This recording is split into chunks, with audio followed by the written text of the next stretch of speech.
Bismillahirrahmanirrahim.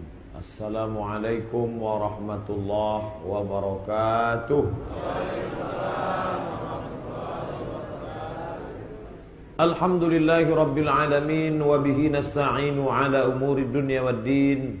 Wassalatu wassalamu ala ashrafil khalqi ajma'in, Sayyidina wa maulana Muhammadin wa ala alihi wa sahbihi wa man tabi'ahu ila yaumiddin. Subhanaka la ilma lana illa ma 'allamtana innaka antal alimul hakim. Rabbi shrah li sadri wa yassir li amri wahlul 'uqdatam min lisani yafqahu qawli. Alim ulama, cerdik pandai, tokoh masyarakat, hadirin hadirat, Bapak Ibu yang dimuliakan Allah, yang besar tak dihimbau gelar, yang kecil tak dapat disebut nama. Insyaallah kita semua hamba-hamba dimuliakan Allah Subhanahu wa taala. Amin ya rabbal alamin. A'udzu billahi minasyaitonir rajim. Walan tarda 'ankal yahudu walan nasara hatta tattabi'a millatahum.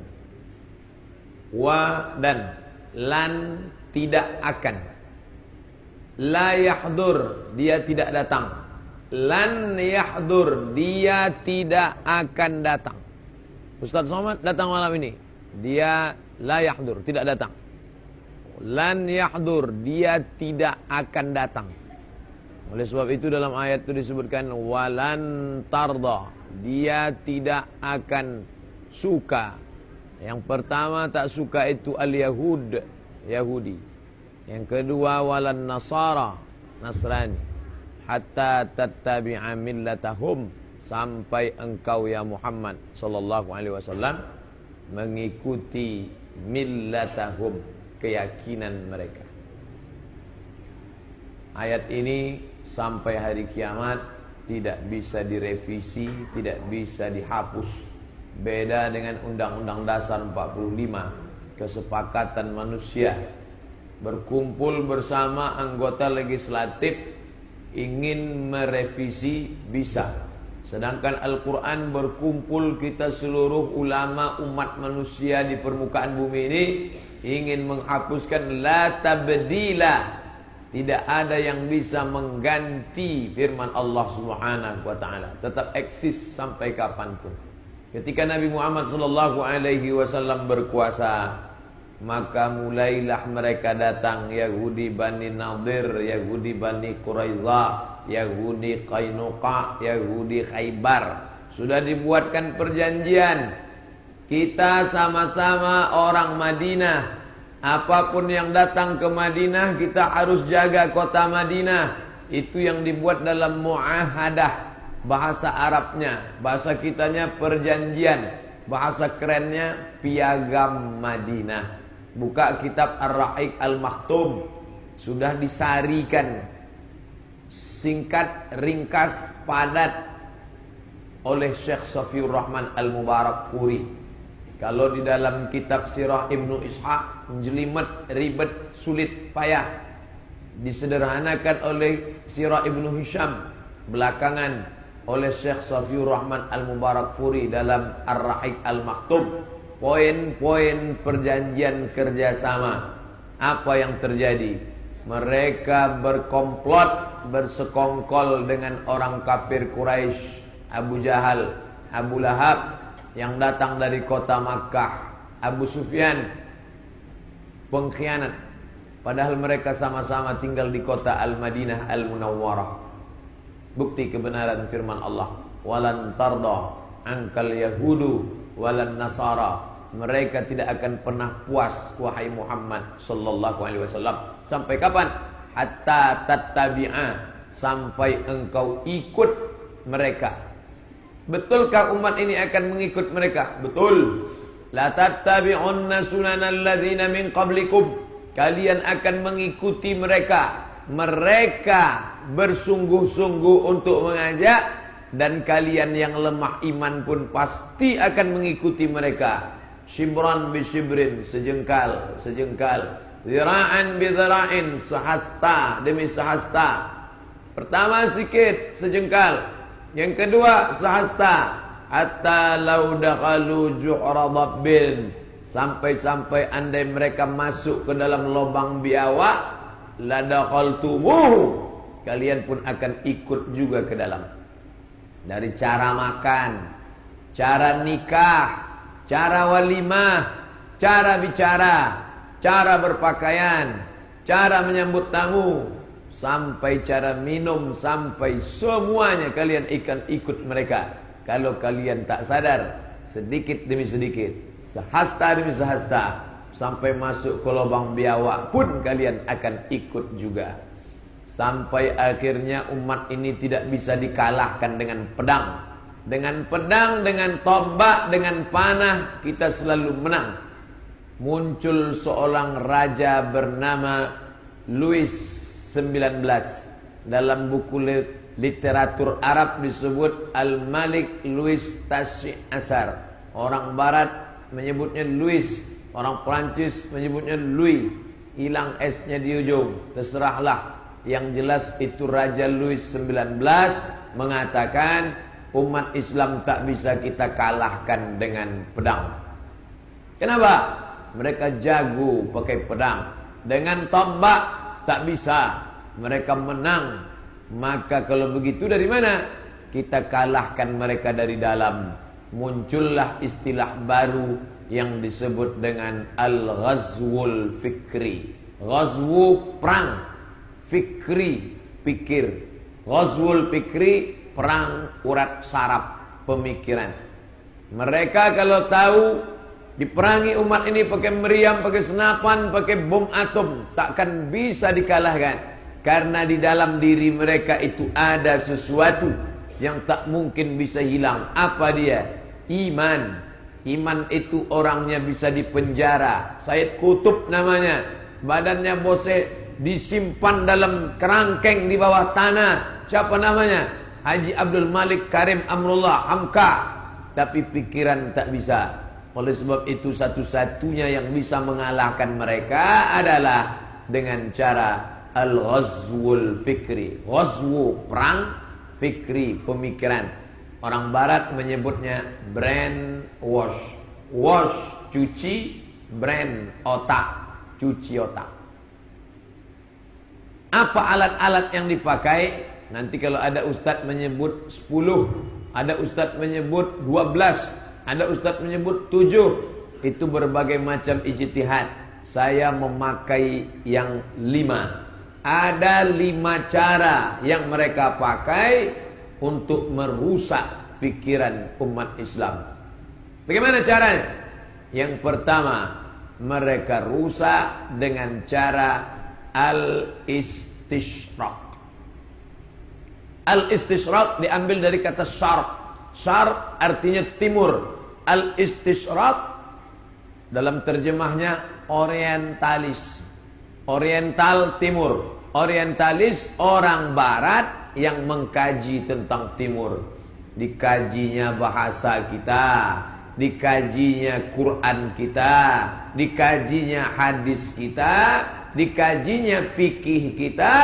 Bahkan ada yang pura-pura masuk Islam, setelah itu dia rusak dari dalam. Belajar dia bahasa Arab, setelah mantap bahasa Arab, belajar dia Quran. Setelah mantap dia Quran, belajar dia hadis. Setelah mantap dia hadis, belajar dia fikih. Setelah hebat dia fikih, pergi dia ke Makkah. 6 bulan di kota Makkah. Itu Makkah kan ada checkpoint, pos. Kok bisa dia masuk? Namanya Abdul Ghafur.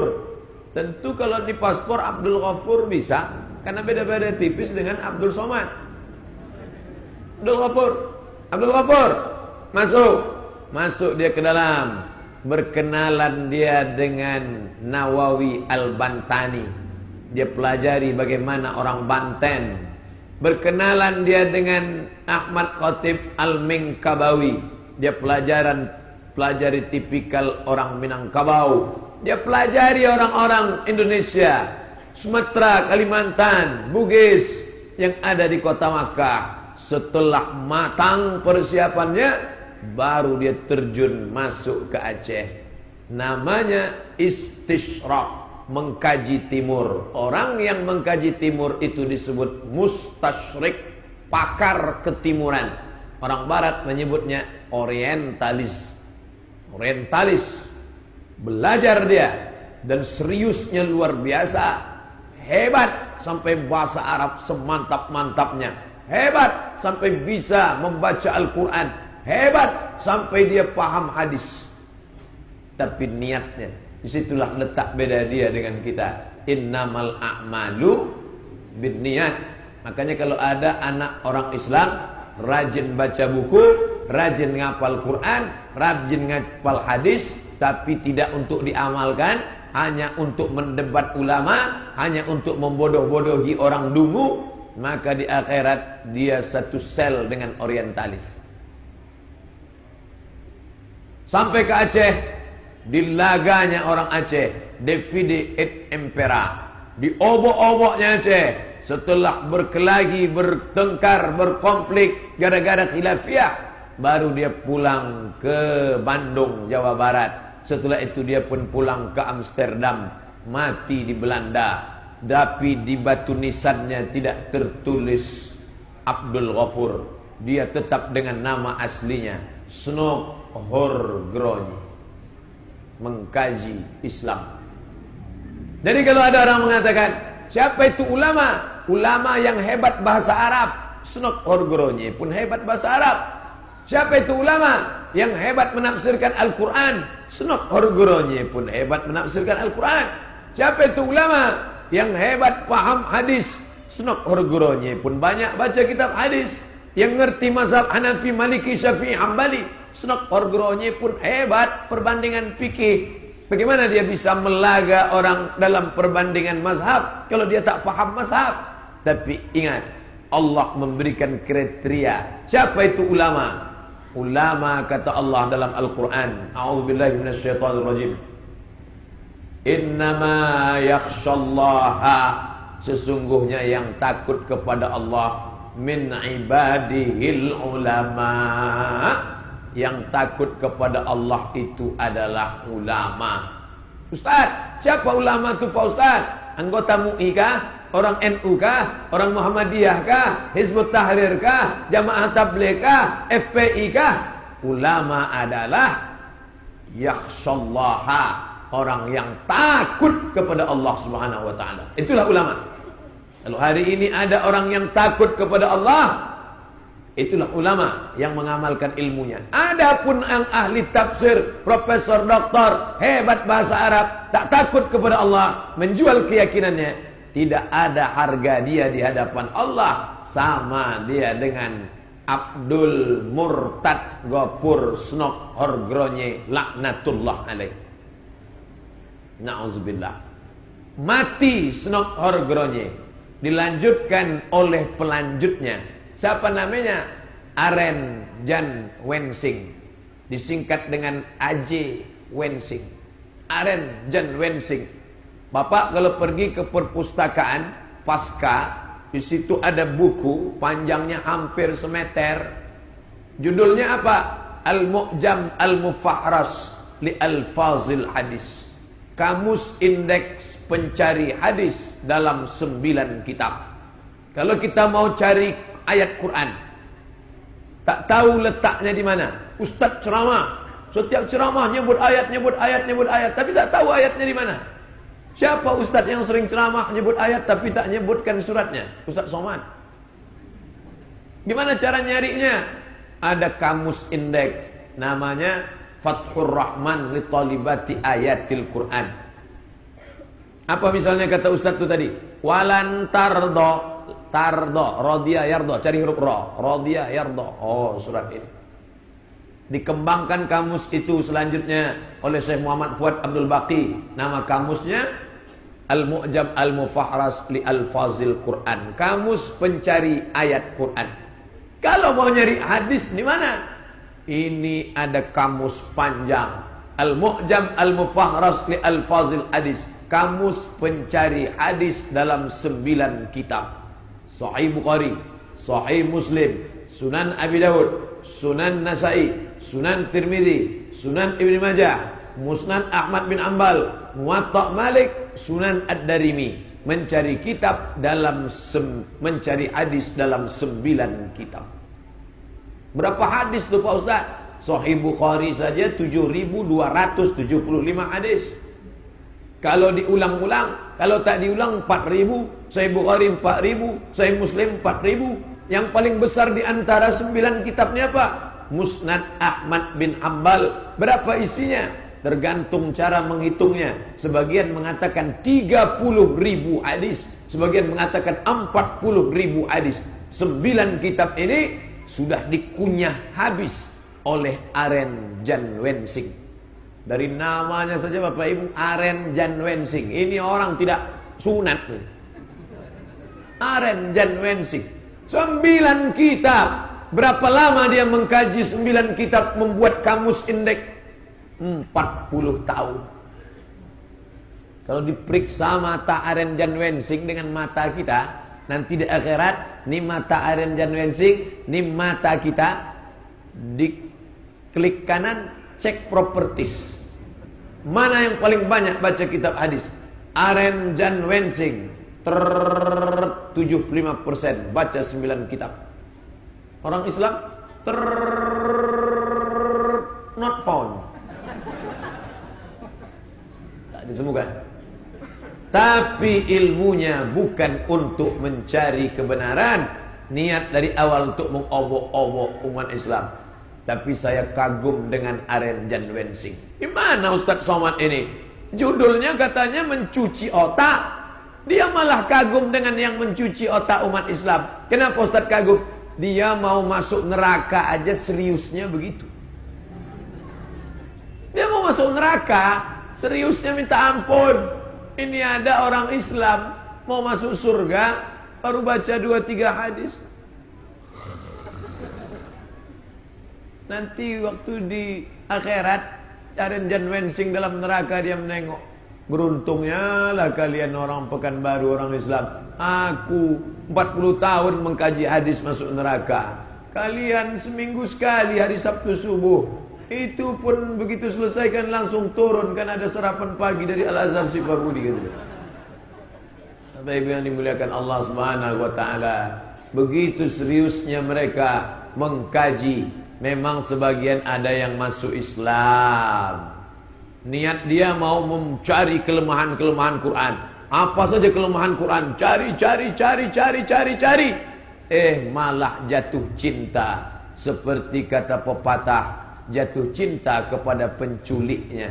Yang dia culik mau dicari kelemahannya, malah dia jatuh cinta. Akhirnya masuk Islam. Namanya siapa? Pictol Marmadok. Pictol Marmadok setelah masuk Islam, namanya tetap di awalnya saja dia tambah Muhammad Pictol Marmadok. Masuk Islam. Ada lagi yang masuk Islam, namanya siapa? Tulisannya Reneguenon. Rene Guenon. Cara bacanya Rene Guenon. Tapi setelah dia masuk Islam, maka dia menjadi orang yang baik, malah membela Islam. Awalnya dia adalah orang sosialis, komunis. Tapi setelah masuk Islam, maka orientalis itu dibagi 3. Orientalis kiri yang menjelek-jelekkan Islam, memburuk-burukkan Islam. Seperti siapa? Ignaz Goldziher. Siapa lagi? Sprenger. Siapa lagi? Yang jahat-jahat, Snoop Orgronje. Yang sebelah kanan masuk Islam. Martin Links masuk Islam. Ini masuk Islam. Tapi ada yang pertengahan. Mau masuk Islam, dia malu, tapi dia tidak pula memburukkan Islam. Dia puji-puji Islam. Dia katakan Islam hebat. 100 ranking, 100 ranking, influential person in history. 100 tokoh paling berpengaruh di dunia. 1, 2, 3, 4, 5, 6, 7, 8, 9, 100. Yang nomor 1 dia buat Muhammad sallallahu alaihi wasallam. Namanya Michael H. Hart. Diundang oleh Majlis A'la di Syu'un Al-Islamiyah, Majlis Tinggi Urusan Agama Islam ke Kairo. Dia tidak ada memburukkan Islam. Sebagian orang mengatakan dia kan buat Nabi Muhammad nomor 1. Dia jelek juga niatnya itu Pak Ustaz. Karena dia ingin mau mensejajarkan Nabi Muhammad dengan manusia. Saya tak setuju dengan dia. Oke, Anda tak setuju dengan Michael H. Hart. Karena dengan disejajarkannya Nabi dengan yang lain, berarti dia menyamakan Nabi dengan manusia biasa. Ini kata orang yang tak setuju. Yang jelas, secara zahir, dia tak ada mencaci maki Nabi Muhammad sallallahu alaihi wasallam. Ada lagi, dia tulis buku History of Prophet Muhammad, sejarah Nabi Muhammad. Siapa namanya? Karen Armstrong. Dia tak ada mencaci maki Nabi Muhammad, tapi masuk Islam tak mau. Kenapalah mereka ni tak mau masuk Islam, Pak Ustaz? Jawaban paling pendek, tak dapat hidayah. Itu kalau udah itu jawabannya titik, itu dah habis dah. Kenapa mereka tak mau masuk Islam? Banyak alasan. Takut diejek, dicaci maki sesama orientalis. Tapi yang paling jelas, takut putus subsidi. Materi. Laqad alimtu anna dina Muhammadin khaira adyanil bariyah. Laulal malamah wa idharil masabbah lawajadtani samhan lidzalika dini mubayyina. Begitu syair Abu Talib. Laqad alimtu anna dina Muhammadin khaira adyanil bariyah. Aku tahu agama Muhammad itu agama yang paling mantap, agama paling bagus. Tahu aku. Laulal malamah, kalaulah bukan karena takut diejek, wa idharil masabbah, kalaulah bukan karena takut dicaci maki, lawajadtani sam'an lidzalika dini mubayyina, pastilah kalian dapati aku menerima agamanya itu secara nyata dan jelas. Jadi orientalis jangan pukul rata. Semua orientalis jahat. Ada juga yang baik, ada yang masuk Islam, ada yang berkontribusi terhadap ajaran Islam, ada yang menulis sejarah Nabi secara objektif dan baca karya ilmiahnya menjadi bacaan orang barat. Tapi yang jahat merusak Islam juga tidak sedikit. Maka Najib Aqiqi menulis buku Al-Mustashriqun, ditulis pula oleh para ulama kita. Al-Mustashriqun, orientalis. Celaka 12 orang Islam membaca buku orientalis. Gara-gara apa? Karena dia tak bisa bahasa Arab, yang bisanya bahasa Inggris, dan dia percaya pada tulisan orientalis. Nauzubillah. Dulu begitu.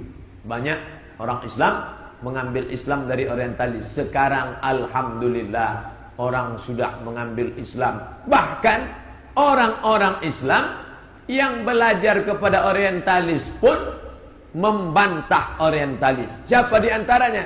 M.M. A'zami. M.M. A'zami itu singkatan dari Muhammad Mustafa Al-A'zami. Ahli apa itu Pak Ustaz? Ahli hadis.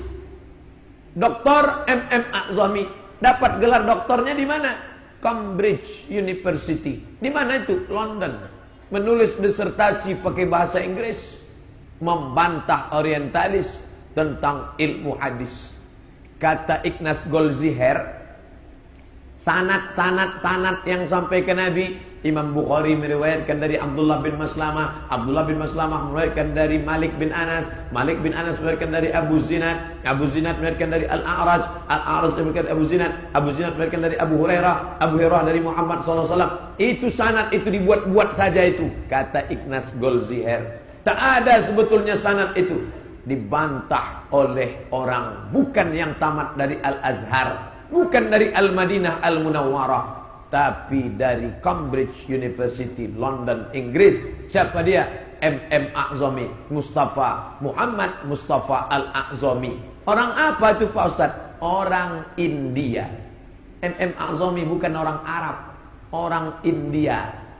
Jadi tak ada alasan orang kita, saya tak bisa nih Pak Ustaz, saya kan bukan orang Arab. M.M. A'zami bukan orang Arab. Saya tak bisa ngapal hadis nih Pak Ustaz, saya bukan orang Arab. Imam Bukhari bukan orang Arab. Muhammad bin Ismail bin Ibrahim bin Mughirah bin Bardisbah. Muhammad bin Ismail bin Ibrahim bin Al-Mughirah bin Bardisbah. Bardisbah kakek Imam Bukhari yang kelima, agamanya Majusi, mu'allab masuk Islam, dan dia bukan orang Arab tapi orang Persia. Jadi kalau ada orang Saya payah belajar bahasa Arab nih Pak Ustaz. Kenapa? Saya bukan orang Arab. Maka tidak ada alasan dalam Islam. Bapak Ibu yang dimuliakan Allah Subhanahu wa ta'ala. Orang-orang barat tadi mengkaji Islam, sebagiannya mendapatkan hidayah masuk Islam, sebagiannya memuji-muji Islam tapi takut hilang periuk belanganya, tak mau masuk Islam, sebagiannya tetap mengejek-ejek Islam, sampai akhirnya mati dalam keadaan kafir. Tiga-tiganya mati. Martin Lings yang masuk Islam meninggal. Snop Horgoronye yang mengejek Islam mati. Yang membela-bela Islam meninggal. Yang tetap bangkit di padang mahsyar kekal abadi dalam surga hanya orang yang baik-baik saja. Yang kafir tetap kekal masuk neraka jahanam, khalidina fiha abada. Bapak Ibu yang dimuliakan Allah, rukun pertama ghazwul fikri, cuci otak, adalah dengan membuka besar-besaran orientalis. Inilah otaknya, inilah ide-idenya, inilah yang akan dijadikan sebagai pencuci otak. Jangan heran banyak sarjana-sarjana kita setelah belajar ke barat, belajar kepada orientalis, setelah pulang error, hang, mati.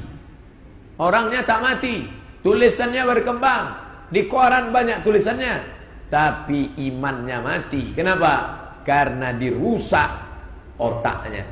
Mungkin dia tetap hari raya dengan kita, bajunya tetap baju koko, tapi otaknya sudah menyalah. Kita bilang begini, dia bilang begitu. Akibat apa? Cuci otak. Saya takutlah Pak Ustadz menyekolahkan anak saya ke Amerika, ke Inggris. Jangan takut. Ulama-ulama Al-Azhar sekolah ke barat, tapi balik tidak rusak otaknya. Salah satu Grand Syekh Al-Azhar, namanya Syekh Abdul Halim Mahmud. Bapak Ibu kalau ingin lihat fotonya, tulis di Google Abdul Halim Mahmud. Pulang dapat gelar doktor. Dari mana? Sorbonne, Prancis, Paris. Tidak berubah imannya, tidak berubah keyakinannya. Rektor Al-Azhar tamat dari Inggris, dari Jerman. Siapa namanya? Syekh Muhammad Al-Bahi. Tidak berubah keyakinannya. Jadi yang berubah keyakinan itu siapa?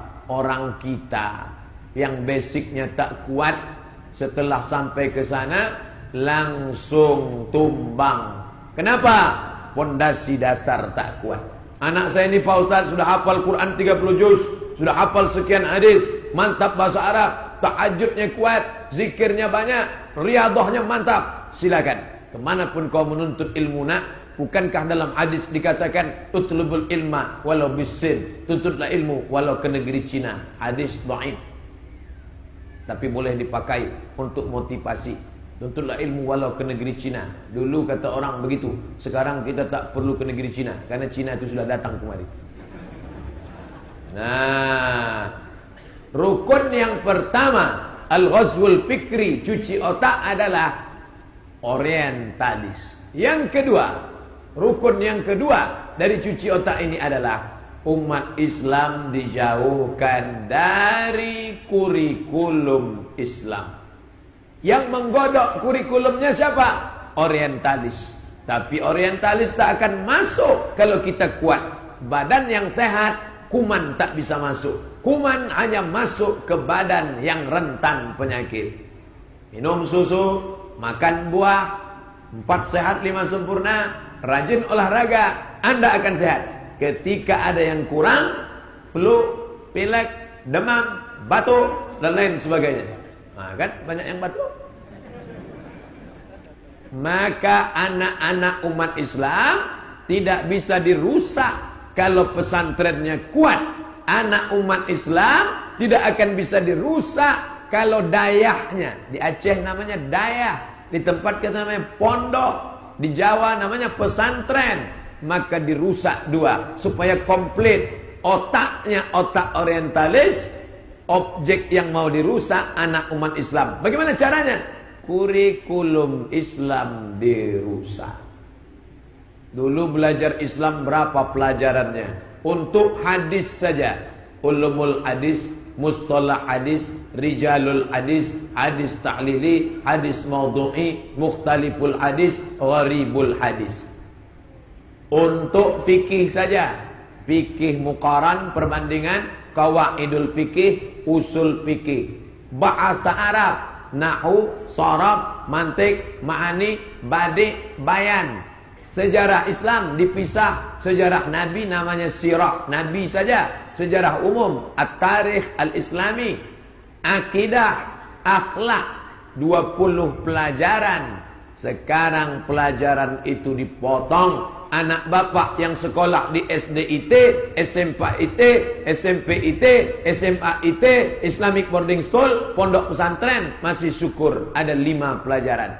Quran, hadis, fikih, bahasa Arab, sejarah Islam. Quran, hadis, fikih, bahasa Arab, sejarah Islam. Tapi yang tidak pondok pesantren, yang tidak Islamic Boarding School, lewat apa dirusak? Lewat kurikulum pendidikan nasional. Kenapa pesantren mati? Pesantren dimatikan, bukan mati. Untuk apa kamu belajar Islam lama-lama? Nanti toh mau cari kerja juga. Yang penting kan ijazah. Yang laku itu ijazah umum. Kalau kamu belajar itu, belajar ini, belajar itu, belajar ini, hafal itu, hafal ini, hafal itu, hafal ini, nanti ujian nasional masuk apa tidak? Tak masuk. Ngapain buang-buang energi? Kan ujung-ujungnya kerja. Iya juga ya. Ditambah lagi allazi yuwaswisu fi sudurin nas minal jinnati wan nas. Akhirnya komplitlah. Otaknya orientalis. Kemana otaknya ini ditanamkan? Ditanamkan ke anak-anak umat Islam yang blank dalam agama. Insya Allah, kalau dia tamat pesantren Gontor, kalau dia tamat pesantren Purba Mustafawiyah, kalau dia tamat pesantren di Sumatera Barat, Inyak Canduang mendirikan pesantren namanya pesantren Syekh Sulaiman Ar-Rasuli Candung. Ketua MUI Provinsi Riau almarhum Buya Bakhtiar Daud itu tamat dari pesantren Inyak Candung. Bukit Tinggi itu induknya pelajaran Islam. Syekh Musa Parabek, ulama-ulama besar. Kenapa banyak ulama besar dari Sumatera Barat itu? Karena orang Sumatera Barat masyarakat eksplorer, perantau. Ustaz, kami besar di Surau. Makanya sebodoh-bodoh orang Minangkabau pasti bisa 2 Ustaz, bersilat sama mengaji. Setelah itu kami pun merantau meninggalkan kampung halaman. Salah satu anak yang merantau tadi ganteng, cerdas.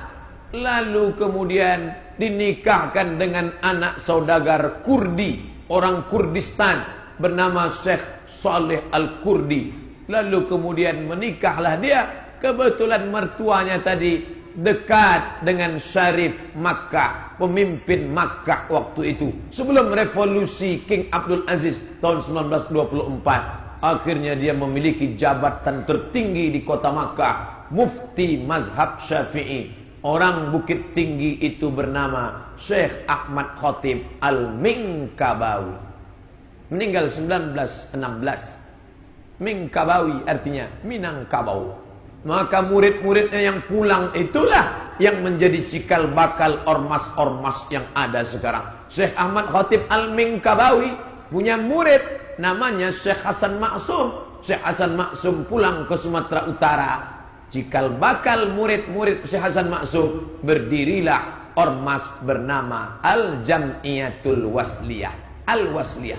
Semua pondok-pondok pesantren Sumatera Utara itu ciri khusus Al-Jam'iyatul Wasliyah. Syekh Ahmad Khatib Al-Minkabawi punya murid. Muridnya itu pulang ke Jombang. Namanya Kiai Haji Hasim Asy'ari. Mendirikan ormas namanya Nahdlatul Ulama. Syekh Ahmad Khatib Al-Minkabawi punya murid. Salah satu muridnya itu namanya Syekh Sulaiman Ar-Rasuli. Pulang ke Candung. Itulah pesantren Candung. Maka ormasnya berbeda. Mendirikan ormas bernama Perti. Perti NU Al-Wasliyah. Casingnya beda, signalnya sama. Dalam masalah akidah Asy'ari Maturidi, dalam masalah fikih Syafi'i, dalam masalah tasawuf Junaid al-Baghdadi dan Abu Hamid al-Ghazali. Bukan tasawuf falsafi yang menyimpang karena terpengaruh dari Yunani. Bapak Ibu yang dimuliakan Allah Subhanahu wa taala. Ini murid-muridnya ini pulang membangun pesantren, macam-macam nama pondok. Tapi sekarang bagaimana nasib pesantren? Bak kerakap tumbuh di batu, hidup segan mati tak mau. Guru-gurunya diangkat jadi PNS, diletakkan di sekolah umum, penggantinya payah membaca kitab kuning, tak semudah membaca buku biasa. Akhirnya apa yang terjadi? Terjadilah apa yang terjadi. Sekarang masih ada pondok pesantren, Pak Ustaz? Ada. Pondok pesantren modern. Tapi orang memasukkan anak ke pesantren setelah tak diterima di sekolah negeri, tak diterima di sekolah plus, tak diterima di sekolah elit, mahal sekolah yang bonus agama. Daripada kotak sekolah nak masuk pesantren aja lah. Setelah anak itu lari dari pesantren, bandel, barulah orang tuanya ngomong, memanglah betul kata BNPT, pesantren itu tempat memproduk teroris. Tengok nih anak saya jadi teroris sekarang. Bukan salah pesantrennya, memang input yang dimasukkan itu sampah, maka jangan heran outputnya pun sampah juga. Coba masukkan anak yang paling cerdas, yang paling pandai, yang paling pintar itu ke sana. Kalau tidak keluar Imam Syafi'i, akan keluar Imam Bukhari, akan keluar Imam Nawawi, akan keluar Imam Tabari. Kenapa? Orang-orang yang cerdas, orang-orang yang hebat. Pak Ustadz, anak saya ini 10. Ini saya wakafkan satu anak saya ini belajar ke pesantren, hafal Quran, hafal hadis. Saya wakafkan lillahi ta'ala. Dia akan menjadi. Begitu barulah Islamnya akan bangkit ke depan. Tidak. Yang paling pintar kemana? ITB. Nomor 2 kemana? IPB. Nomor 3 kemana? Unpad. Yang bandel mana? Masukkan pesantren. Bukan salah pesantrennya. Kurikulumnya sudah bagus. Karena memang inputnya salah. Kurikulum yang digodok di pesantren itu untuk burung Raja Wali yang siap terbang ke atas. Kukunya tajam, matanya tajam menengok ke bawah. Itu untuk Raja Wali. Tiba-tiba yang dimasukkan itik. Setelah tamat dia itik, dia tetap itik. Tapi yang dimuliakan Allah Subhanahu wa taala, komplitlah penderitaan. Otaknya otak orientalis, objeknya anak-anak yang jahil, goblok bin bahlul. Akhirnya anak umat Islam ini pun kacau balau, centang perenang, lintang pukang, tunggang langgang. Apa lagi? Habis. Alhamdulillah masih ada pengajian-pengajian di masjid. Tapi pengajian di masjid tidak bisa mengikat mereka, karena tidak ada ujian dan tidak ada ijazah. Pengajian masjid, siapa yang mau ngaji silakan. Yang tak mau tak apa-apa. MDA, mana ada paksaan. Jadi bagaimana menyelamatkan ini Pak Ustadz? Oke, nasi sudah jadi bubur, maka ada yang bisa menyelamatkan. Peraturan daerah, Perda. Tidak boleh masuk SMP kalau tidak punya ijazah MDA. Dengan begitu maka anak-anak yang tak sekolah MDA tak bisa SMP. Tidak boleh masuk SMA kalau tidak dapat ijazah MDTW, Madrasah Diniyah Takmiliyah Wusta. Pagi SMP, sore MDTW. Tidak boleh masuk bangku kuliah universitas kalau tidak dapat ijazah MDTU. MDTU sekolah agama. SD pagi, MDTA sore. SMP pagi, MDTW sore. SMA pagi, MDTU sore. Setelah itu barulah. Tapi yang jadi masalah, yang bisa menekan itu siapa? Perda, peraturan daerah. Yang buat perda itu siapa? DPR. Mau tak DPR buat perda begitu? Biasanya tak mau. Karena itu perda kering. Dia mau perda basah. Yang biasa itu apa? Perda masalah parit. Nah, itu bahasa itu. Oleh sebab itu, kalau mau memperbaiki anak umat Islam, caranya pilih anggota legislatif yang memperjuangkan umat Islam. Yang membuat dia menjadi mau memperjuangkan itu siapa? Kita Kita yang mengikat dia. Masuk dia ke masjid kita, dibawanya karpet segulung sajadah. Bapak Ibu, ini saya bawakan DP, nanti coblos saya ya. Kalau saya menang, insya Allah nanti saya bawakan tambahannya. Tapi kalau saya kalah, yang ini saya jemput balik. Pak, kami tak perlu Bapak belikan karpet. Nih karpet kami cantik. Kalau gitu saya belikan kipas angin. Tak perlu, kipas kami banyak. Kalau gitu saya belikan keramik. Tak perlu, keramik kami memanjat ke dinding. Tengok banyak. Jadi kalian perlu apa? Sanggup tak Bapak kalau duduk nanti Bapak buatkan perda. Perda apa? Peraturan daerah pendidikan agama masuk ke sekolah umum. Dengan itu akan diangkatlah guru-guru agama. Digaji dari mana? Honda. Yamaha Pak Ustaz, honor daerah. Bisa. Karena 20% biaya pendidikan. Maka umat ini mesti dicerdaskan. Kalau Bapak mau memperjuangkan perda pendidikan ini, kami akan tanda tangan matre 6.000. Kami pilih Bapak. Betul kalian milih saya. Tidak ada dusta di antara kita. Begitu. Kapan ini? Nanti. Cuman kadang umat Islam ini kalau sudah kena serangan fajar lupa dia. Saya Ustadz Somad, karena sudah janji masalah perda ini, siapa yang memperjuangkan perda pendidikan itu yang akan saya coblos. Kalau Bapak nanti ada yang bayar waktu habis sholat subuh 100.000, tak saya pilih. 200, 300 pun saya tak pilih Pak Ustaz. Kalau 1 juta, saya istikharah dulu Pak Ustaz. Inilah yang merusak. Nah, ceramah Ustadz Mustafa Umar, Dr. Mawardi Muhammad Saleh, Ustadz Abdul Somad. Berapa kali dia ceramah sepekan? Di masjid. Ramai kita di masjid. Memang ramai. Tapi coba kita keluar masjid. Lebih ramai lagi. Maka orang mesti diikat. Bapak ibunya sudah selamat. Tapi anak kemanakan kita belum selamat. Maka cara menyelamatkannya dengan apa? Dari bawah disadarkan dengan ceramah. Dari atas diikat dengan undang-undang perda.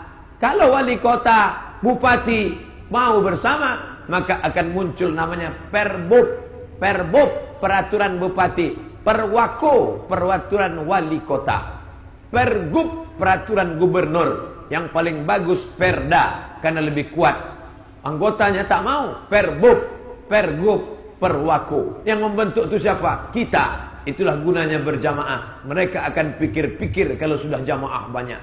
Apalagi zaman sekarang, mereka paling suka mencari jamaah banyak. Begitu nampaknya, ini nampak dapat 1 kursi ini. Itulah pentingnya berjamaah. Alaikum bil jamaah. Kita malam ini tidak membahas obat, yang kita bahas penyakit. Pertama, dirusak otak dengan orientalis. Kedua, anak-anak dilemahkan dengan diminimkan pendidikan agama. Yang ketiga, apa cara mereka? Mendirikan tempat-tempat ibadah. Binaul kanais, mendirikan tempat ibadah. Maroko, ibu kotanya, saya naik pesawat dari Jakarta terbang ke Qatar. Di Qatar transit 6 jam, dari Qatar ke Tobruk, Tripoli. Di Tripoli 1 jam, terbang sampai ke ibu kota Maroko, namanya Casablanca. Dari terminal airport Casablanca terus ke bawah, naik kereta api. Atas airport, bawah kereta api, langsung sampai ke Rabat. Sampai di Rabat saya tengok gereja besar, sebesar-besar. Padahal orang Maroko tak ada Kristen. Saya tanya orang Maroko, ini besar betul. Tapi hari Ahad, hari Minggu, hari Ahad kosong, tak ada. Saya tanya, ini yang bangun siapa? Prancis. Kenapa mereka bangun? Mereka mempersiapkan kalau orang Maroko murtad. Ternyata orang Maroko tak ada yang murtad. Kosong. Paling yang datang orang-orang kedutaan saja. Itu pun yang semazhab dengan Prancis. Yang mazhabnya lain mereka tak mau. Rupanya mereka ini mazhabnya lebih parah dari kita. Pernah tak Bapak tengok masjid NU Muhammadiyah nggak boleh masuk? Pernah? Masjid Muhammadiyah NU dilarang? Tak ada. Kalau mereka enggak. Kalau sudah Anglikan, Protestan tak masuk. Kalau sudah Protestan, Katolik tak masuk. Ustaz jangan bahas itulah, ini nanti penistaan agama. Ya tak apa-apa. Kenapa dengar ceramah saya salah sendiri? Saya ceramahnya kan di masjid, bukan di gereja. Bapak Ibu yang dimuliakan Allah, jadi dibangun oleh Prancis. Prancis itu Katolik. Prancis Katolik, Belanda Katolik, Spanyol Katolik. Kenapa bisa ada Protestan di Danau Toba? Rupanya semua ustadz-ustadz Katolik yang ke tanah Batak mati dimakan sama orang Batak. Tapi begitu datang yang dari Jerman, Jerman itu Protestan. Kenapa Jerman bisa lain sendirian? Karena di situ ada tukang protes, namanya Martin Luther. Martin Luther sikit-sikit proses. Masa ngampunkan dosa pakai kertas? Masa pendeta tak boleh kawin? Akhirnya dia protes, maka muncul agama baru namanya Kristen Protestan. Makanya jangan banyak-banyak protes, nanti dipanggil orang Protestan. Nah, makanya muncul satu namanya HKBP, Kuria Kristen Batak Protestan. Kenapa? Karena pendeta yang dari Belanda gagal di tanah Batak. Yang berhasil adalah yang dari Jerman, Protestan. Ini nampaknya mata sudah banyak yang protes menengok jam Isya sudah masuk. Belum lagi masuk. Nah, oleh sebab itu cara-cara ini terjadi di Maroko. Kenapa Ustaz tak ambil contoh di Minas Kandis? Tiap hari udah Bapak Ibu tengok. Kiri kanan, kiri kanan, kiri kanan. RT yang ngasih izin, RW yang mengeluarkan surat, Pak Kades, Pak Kadus, Pak Wali Kota, Pak Bupati, kalian yang pernah mengeluarkan izin, mengalirlah dosa jariah ke makam kalian sampai hari kiamat. Hati-hati, kejahatan terjadi bukan hanya karena ada niat dari pelakunya, tapi juga karena ada kesempatan. Waspadalah. Tidak cukup SKB 3 menteri. 3 menteri sudah sepakat. Menteri Dalam Negeri, Menteri Agama, Menteri Menhukum, Hukum dan HAM tidak boleh mendirikan tempat ibadah. Itu yang mau dicabut sekarang. Kenapa? Karena itu menjadi penghalang. Mesti ada 90 KTP tanda tangan. Kurang. Jumpa Pak RW. Nah, kan kena sensor langsung. Tak boleh. Kita lanjutkan yang 2 lagi. Orientalis otaknya, anak-anaknya dirusak, didirikan tempat-tempat untuk mempersiapkan anak-anak umat Islam. Kita lanjutkan setelah Isya. Terima kasih banyak, cakap tak berkenan di hati, mohon maaf. Wassalamualaikum warahmatullahi wabarakatuh.